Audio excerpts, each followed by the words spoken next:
એટલે જાગી જાઓ, સમય આવ્યો છે જાગી જવાનો, જાગો, દાણા ને માળાને મૂકી દો. અને જે શબ્દ બોલો છો ને માતાજી વિશેના, અમારે મઢમાં બેઠી કશું કામ જ નહીં કરતી. તારા મેણા શું કરવા માણસ તું એવો છે? તે એવી ભક્તિ કરી, તે ઉપવાસ કર્યા.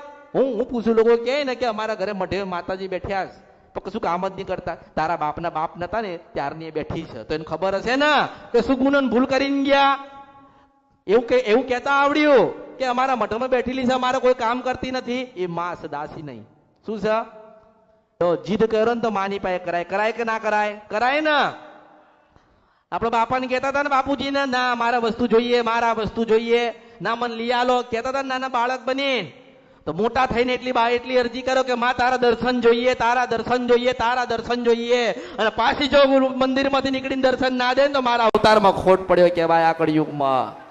એક વખત તમે નાનું બાળક બની જાઓ, એક વખત નાનું બાળક, એકદમ નાનું બાળક બની જાઓ અને રમતા રમતા રમતા રમતા માના ખોળામાં જઈને બેસી જાઓ. અને માના ખોળામાં બેસો ને એટલે સુખ અને દુઃખ બધું જ ભૂલાઈ જશે. કારણ કે અલૌકિક શક્તિ છે એની પાસે, એની લીલા અને એની માયા એવી છે. અરે તમે વિચાર કરો કે માનો પ્રેમ લેવા ભગવાન વિષ્ણુ કૃષ્ણ બન્યા હતા ને. તો તમે તો માણસ છો, તમે તો માણસ છો ને, તમે તો માણસ છો ને, ભગવાન નથી ને. તમે તો પાસે જતા રહેવાના ને. તો તમે પ્રેમ લઈને જાઓ ને, એમ કહું છું.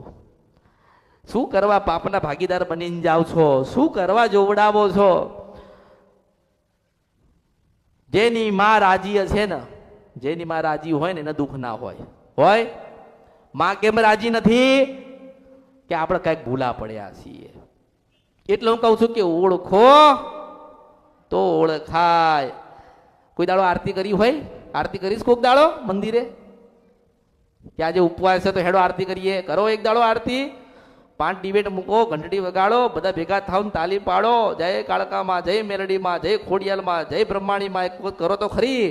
આરતી કરતા કરતા કરતા એના ફોટામાં સામું જોવો ને પાછી હસતી દેખાય ને તો માનવાનું કે મેલડી બોલી હતી. કરો તો ખરી. કરવું નથી, આ કરવું નથી, સીધું મેળવી લેવું છે.